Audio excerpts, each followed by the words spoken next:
Bonjour à tous, bienvenue dans l'autre direct. Aujourd'hui, nous recevons Sophie Moreau, présidente de Courir pour Elle, l'association de lutte contre le cancer. Bonjour Sophie Moreau. Bonjour. Votre association a été au cœur d'une polémique récemment après une plainte en diffamation que vous avez déposée contre une blogueuse en phase terminale d'un cancer qui vous avait reproché notamment votre manque de transparence. En réaction, vous avez publié vos comptes de 2015 pour prouver un petit peu votre bonne foi, mais comprenez-vous que cette plainte ait pu choquer ? Cette plainte a dû sans doute choquer et surtout cette diffamation, moi, me choque énormément. Donc le premier point que je voulais exposer aux 12 000 femmes inscrites à la prochaine édition, c'est que le marketing rose, je lui fais la guerre depuis 2011 en fait. Est-ce que vous pouvez nous expliquer ce que c'est que le marketing ? Le marketing rose, eh bien, c'est exploiter la peur et tout ce qui tourne autour du cancer en faisant du marketing et donc en faisant des ventes. Donc nous, à Courir pour Elle, nous avons cofinancé un petit livret qui s'appelle Question Rose. Donc c'est un vrai sujet pour nous, pour notre comité d'éthique. Et du coup, on a rapidement, en 2012, excusez-moi, cofinancé ce document dont une des auteurs est notre présidente du comité d'éthique, Marie Lombard. Marie Lombard que j'ai eue du reste ce matin, qui est très blessée par tous les mensonges et la calomnie, et qui est avec moi et qui m'a demandé de la citer pour justement faire face à toutes ces phrases monstrueuses dont on a été victime. Donc je n'ai pas agressé une femme malade et je suis la première désolée puisque nous luttons contre la maladie et nous faisons énormément d'actions pour les malades. J'ai seulement répondu avec la justice contre des calomnies, contre des titres injurieux et terriblement néfastes pour notre association, des titres de la presse que personne en fait n'a pu contrer et qui n'ont pas été fondés. Donc voilà, d'une manière factuelle, nous sommes contre le marketing rose. Notre course est une course caritative, 100% caritative. Nous avons reversé 100 000 € qui sont dédiés à 100% pour les soins de support. Ce que je propose aujourd'hui, pour ma défense et pour sauver l'honneur de toutes les personnes qui sont engagées à mes côtés, les bénévoles, ma famille, mes partenaires et les 12 000 participants de la prochaine édition, c'est qu'on vienne nous interroger, c'est qu'on vienne voir justement les bénévoles et qu'on les écoute. Ce seront les premiers à parler franchement, clairement, avec leur cœur, comme je l'ai fait jusqu'à maintenant. Donc pour rassurer les gens, vous leur dites plutôt que de... Allez vérifier les faits. C'est voir. très facile en fait. Et puis en ce moment, la polémique est tellement lâche, polémiquée. En effet, la situation est, je dirais, elle est glauque, cette réalité. D'autant plus que, je ne sais pas si vous avez si vous êtes soucié de la santé de Madame Wheeler.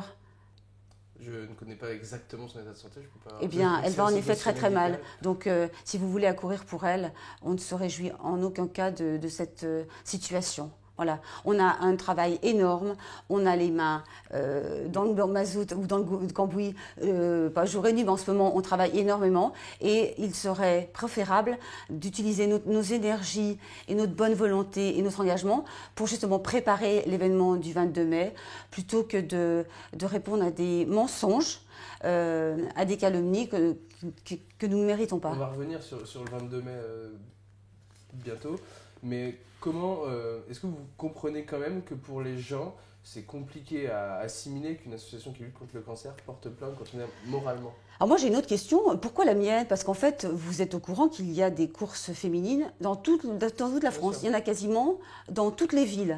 Alors eh ben justement, est-ce que quelqu'un pourrait avoir la curiosité de savoir pourquoi Courir pour Elle, montrer du doigt comme ceci, alors qu'on a aujourd'hui une notoriété, on a la confiance des institutions publiques, pourquoi la mienne ? Ça m'interroge et j'aimerais aujourd'hui qu'une personne qui a été attaquée au travers de Courir pour Elle aille un petit peu fouiner, parce que c'est trop facile. Pourquoi n'ont-ils pas mis en exergue La Rochambelle, qui est une course amie avec laquelle nous allons faire un lien ? Vous pensez que c'est une attaque contre vous ?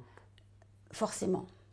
Voilà. Madame Manuela Willard, je ne l'ai jamais rencontrée, nous ne nous sommes jamais parlé. Par contre, elle parle de mon mari, elle parle de ma famille, elle parle de ma belle-sœur, elle parle de mes bénévoles. Aujourd'hui, il faut savoir quand même que les bénévoles passent des heures entières dédiées, engagées à mes côtés. Vous pensez que eux, ils n'ont pas été blessés au plus profond de leur âme que de voir que leur association, pour qu'ils ils se lèvent le matin, est méprisée à ce point-là? Donc aujourd'hui, je ne parle pas en mon nom. Je parle au nom de tous les bénévoles et je parle également au nom des 12 000 femmes qui vont venir, qui vont vivre un moment fraternel, de communion, parce que c'est ça courir pour elles. Le pinkwashing, comme le greenwashing, c'est en effet à gerber et nous en faisons les premiers ennemis. Mais allons à l'essentiel de nos actions. Allez interroger la professeure d'APA à Villefranche ou la professeure d'APA à l'hôpital Louis Pradel. Allez regarder tous les projets qui sont mis en place aujourd'hui au comité d'éthique. Nous allons financer 3 nouveaux projets. Voilà. Mettez, je dirais, vous les journalistes, lumière sur ce qu'il y a de beau et sur ce que nous faisons de bon. On le fait en vous invitant et on vous remercie, Mme Sophie Moreau, d'être venue vous défendre sur le plateau de l'autre direct. On remercie les spectateurs de TLM. On se retrouve pour la suite de cet entretien sur YouTube. Justement, pour la suite de cet entretien, on va parler de l'association et du 22 mai qui arrive au Parc de Paris, de la course. Combien de participantes allez-vous avoir pour cette course? Comme je vous l'ai dit, 12 000 participantes. Donc c'est un bon résultat, c'est bien. C'est le résultat qu'on avait souhaité, puisqu'en fait, nous avons commencé les inscriptions le 1er janvier et le 6 février, la jauge était complète. D'accord, vous ne pouvez pas aller à plus. On n'a pas souhaité aller au-delà. Si, bien sûr, on aurait pu tout de suite passer à 15 000. Je dirais, on a un énorme stress. On déménage à Paris. C'est une vraie volonté de notre part pour justement éviter les engorgements de la Croix-Laval et permettre à plus de femmes de venir. Et surtout, je dirais, dans notre démarche de sensibiliser les femmes en milieu défavorisé, de nous rapprocher de municipalités comme Vénissieux, Bron, pour justement faire nos actions de sensibilisation, qui sont des actions que l'on fait au quotidien, en partenariat avec la mairie de Bron, avec la mairie de Vénissieux, avec les collèges locaux. Donc, courir pour elles, ce n'est pas qu'une course, c'est au quotidien des actions pour sensibiliser le grand public à la prévention par l'activité physique. Est-ce qu'il va y avoir des nouveautés cette année pour cette course? Alors la nouveauté, je vous dirais, la nouveauté, c'est qu'on est passé en effet de l'ouest à l'est, le déménagement. La deuxième chose, qu'on est passé de 9 000 à 12 000, donc on rajoute 3 000 femmes. Donc c'est un énorme travail, c'est beaucoup d'organisation, c'est beaucoup de bénévoles engagés. Combien c'est de bénévoles engagés? On en aura autour des 350. On est en train de définir la jauge. Voilà. Donc tout s'organise, on est organisé par commission. On a beaucoup de personnes qui en ce moment passent beaucoup d'heures de leur temps précieux à utiliser leurs compétences pour justement la partie, je dirais, organisationnelle, inscription, répondre aux mails des inscrites. On est vraiment organisé comme une entreprise en préservant justement la partie capital sympathie des bénévoles. Donc moi, je courage n'importe quelle personne qui a un doute, de nous appeler, de venir vérifier, interroger nos bénévoles. Ce sont les meilleurs garants, je dirais, de la simplicité avec laquelle on travaille. Est-ce qu'il y a des gens qui vous ont appelé pour justement vous demander, poser des questions? Non. Non, les journalistes, alors moi qui rêvais, nous avons une commission communication et depuis de nombreux mois, je leur dis quand est-ce qu'on aura une publication dans les nationaux. Là, malheureusement, ils ont repris des saletés, je m'excuse du terme, pour assombrir notre rose et le salir. Et je suis vraiment navrée parce que j'aurais adoré qu'ils fassent un papier sur justement les profs APA qui permettent aux femmes en soins d'avoir une activité physique qui est préconisée au moment du diagnostic du cancer. J'aurais préféré justement qu'ils mettent lumière sur toutes les équipes qui sont à mes côtés, notamment les 12 membres du conseil d'administration qui passent en ce moment beaucoup de temps jour et nuit à travailler pour l'organisation. Voilà. Il est fortement dommage, dans un contexte géopolitique aussi désastreux dans lequel nous vivons aujourd'hui, qu'on utilise de l'énergie pour répondre à des insultes non méritées et mensongères. Ça vous a fait perdre du temps, c'est ce que vous dites? Beaucoup de temps et beaucoup d'énergie. Et sachez une chose, c'est que j'en ai énormément. Vous voyez, je me suis inscrite sur l'Ironman d'Embrun, qui est la pire des guerres sportives, je dirais. Donc j'ai beaucoup d'énergie. Je vais la reprendre. Hein. Je suis en effet affaiblie et très attristée. Et la lettre que j'ai reçue hier soir, vous voulez nous lire une lettre. Voilà, qui va apparaître sur le blog de Manuela, m'a fait beaucoup pleurer hier soir. Néanmoins, la cause est belle. Nous sommes aujourd'hui légitimes. Et au nom de mes bénévoles encore, au nom des femmes et au nom de mes partenaires, nous allons continuer le travail que l'on a commencé et on n'est pas prêt de terminer. D'accord. Justement, donc vous voulez nous lire cette lettre qui est une lettre d'Étienne Mouchel, le mari de Myriam, qui nous a quittés le 1er janvier. Il s'adresse à Manuela Wheeler. Nous ne nous connaissons pas, mais j'ai pris connaissance par un mail adressé aux bénévoles de l'association Courir pour elle, de l'existence de votre blog et que je viens de parcourir. Tout d'abord, permettez-moi de vous adresser tous mes encouragements, car du courage, de la volonté, je le sais, il en faut pour affronter l'épreuve que vous vivez. En effet, ma compagne est décédée le 1er janvier dernier des suites d'un cancer du sein. 6 ans qu'elle était malade et qu'elle se battait contre cette maladie qui a changé notre vie un jour de juillet 2009. Elle s'est battue courageusement jusqu'au bout, mais la maladie a été plus forte qu'elle. Myriam, sportive, a participé avec sa perruque à l'édition 2010 de la course Courir pour elle. Et puis elle a rejoint l'association en tant qu'ambassadrice, puis en tant que membre du comité d'éthique. J'ai participé en tant qu'observateur par son intermédiaire à l'évolution de l'association.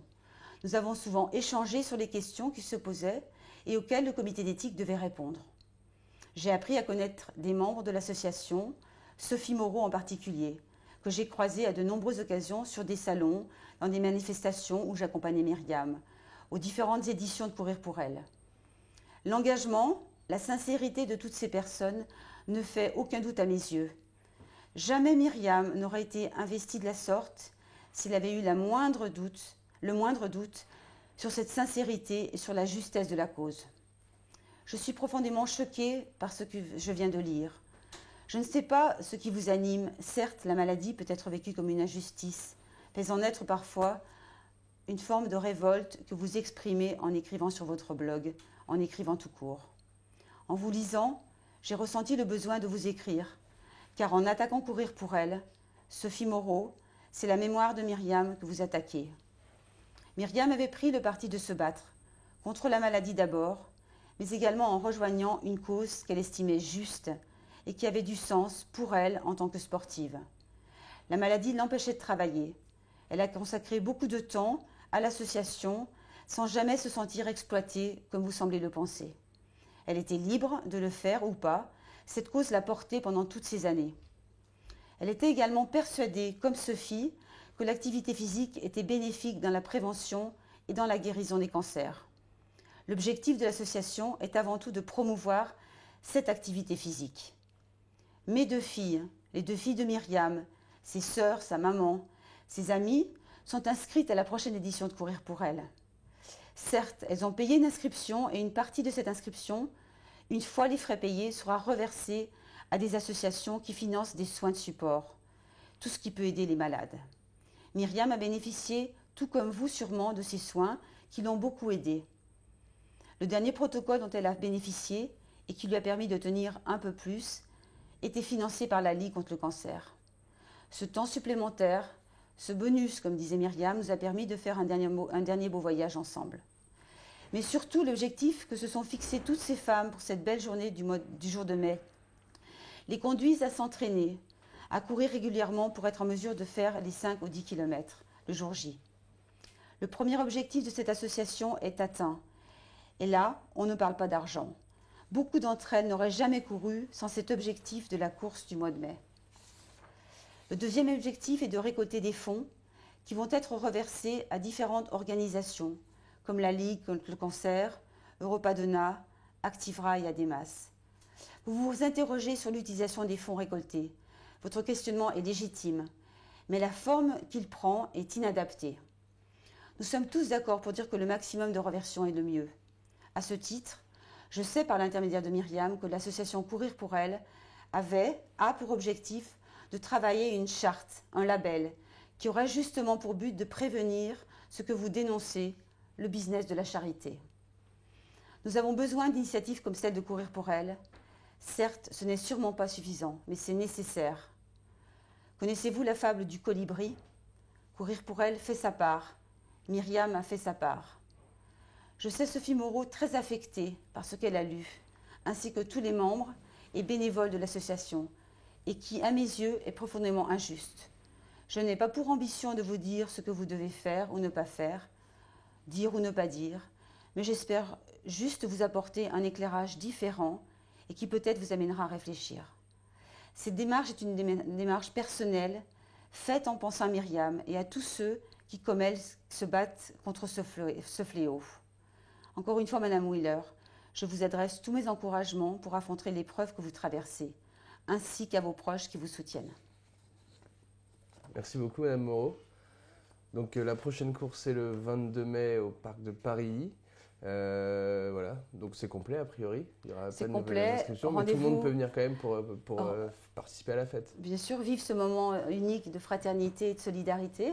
Rendez-vous également au mois d'octobre, puisqu'on fait rouler pour elle au centre commercial de la Part-Dieu. Et puis bien sûr, l'année prochaine, on continue, et toutes les années, pour justement combattre ce fléau, cette pandémie sanitaire. Donc si vous voulez aussi voir les chiffres qui ont été publiés, c'est sur le site de Courir pour elle. Bien sûr. On vous remercie d'être venu dans l'autre direct. Nous, on se dit au revoir et à demain pour un nouvel autre direct.